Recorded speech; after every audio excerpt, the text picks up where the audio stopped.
when did you decide you wanted to actually create workshops then? It seemed kind of a natural fit. Mm-hmm. It seemed a natural fit. We had such a great energy. These guys are such talented, educated, professional musicians. It just seemed like a really good fit. George was willing to create this tabla solo, and then as I started to build the CD, we talked about pieces that may or may not work for me, and then why not have a situation where you can work with music, as a dancer, getting to work with music that was created with you in mind. Mm-hmm. Oh my God. Yeah. As I said in class, now you see why I'm spoiled. Yeah. Rotten. Yeah. Right? And then in turn, hopefully, for the musicians to get to work with a dancer who's really, really in tune to what they're doing. Yeah. So when we come into workshop with all three of us together, you get to really understand the nuts and bolts, the behind the scenes of not just the choreography, but how the music is built, which personally I think is something that a lot of dancers, we don't get to see that perspective. I learned so much. For me, this was an absolute learning experience, getting to watch how these two built the songs, how they put the CD together, how you press a CD, how you put it in its little package and send it off into the world, That was an incredible experience. Yeah. So we just took a workshop, and it was the audience was really dancers, but it was to help inform dancers understand the musicality, the maqam, which is the scale, the Arabic scale, and that the music is too, which it might change, the scale might change within the music, and also understand the rhythms. What I found very helpful, especially if, we all have limited time, that you mentioned, George, that you don't have to necessarily know the names of all the maqams or of all the rhythms, but know some of the basics and picking it up and become more familiar with it. So that way, at least you're not running blind, or you're not ignoring those musicians that you're dancing with, but you can at least feed off some of the basic where's the dooms, and collaborating that way. Yeah, so I found that very helpful.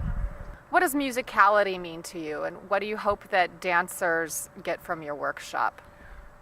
Well, I like the idea that the direction that we're taking, dancers can actually explore themselves, and that with Amani's instruction, it really allows them to kind of bring that out.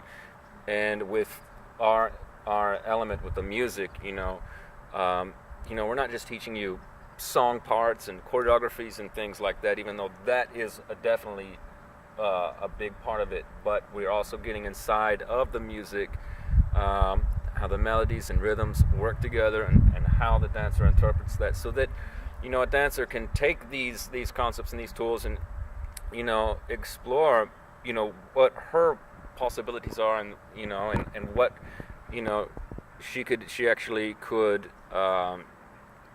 create her own, moves, combos, choreographies on her own, or or just mostly explore her own creative side by just having a much better understanding, more intimate with the music. Right.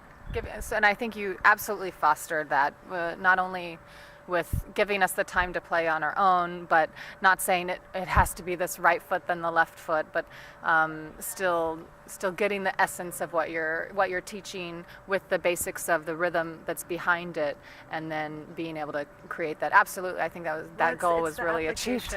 I think all three of us agree on the idea. Thank you.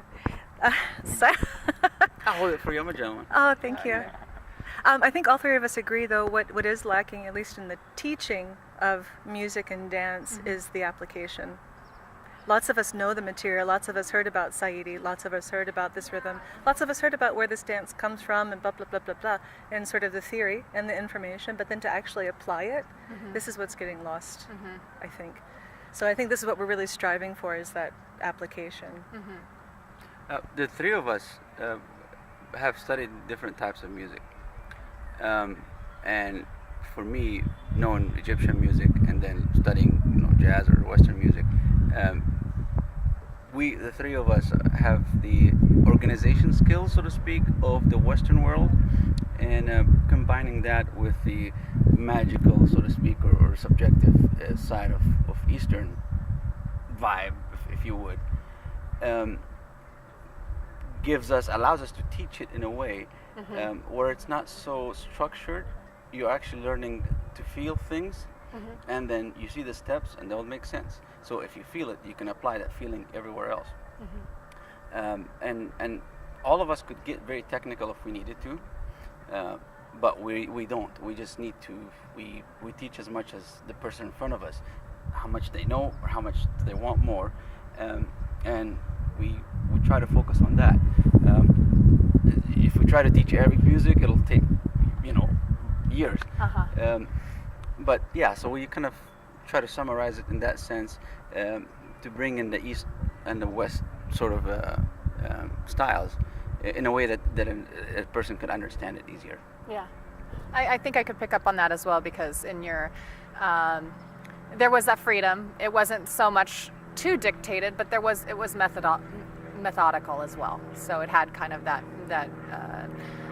both were mirroring, just like kind of bedroom dancing, not bedroom dancing, living room dancing. Yes. Well, maybe bedroom dancing. No. Living room dancing, where you watch your teacher and you just kind of follow them. There was a little bit of a marriage of that, as well as having methodical, like, this is what this is, which is more of a Western way, I think, of doing it. Yeah. Well, I mean, there's a great deal of value in the ways that an Arabic teacher is going to teach you dance or music in this case, opposed to a Western teacher, And I think there's value in both. Not that one is yes and the other is no, but there's value, and there's ration behind both of them.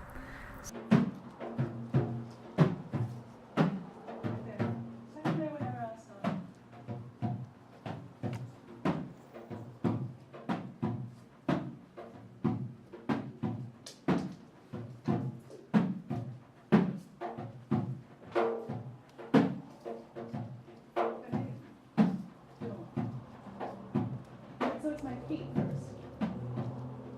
I'm dancing with my feet, not my hips.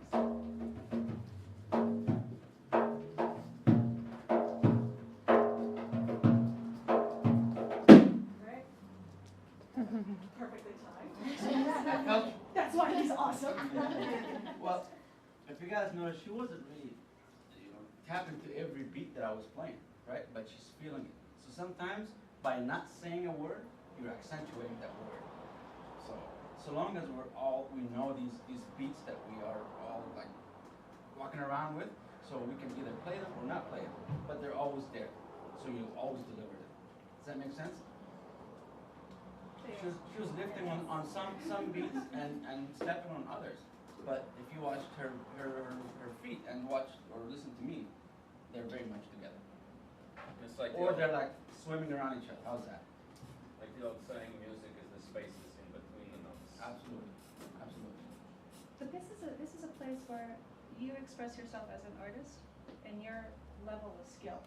Your level of skill is not how many shimmies you can add on top of something, right? Your level of skill at some point is your musicality and how well you flow in and out of all of this.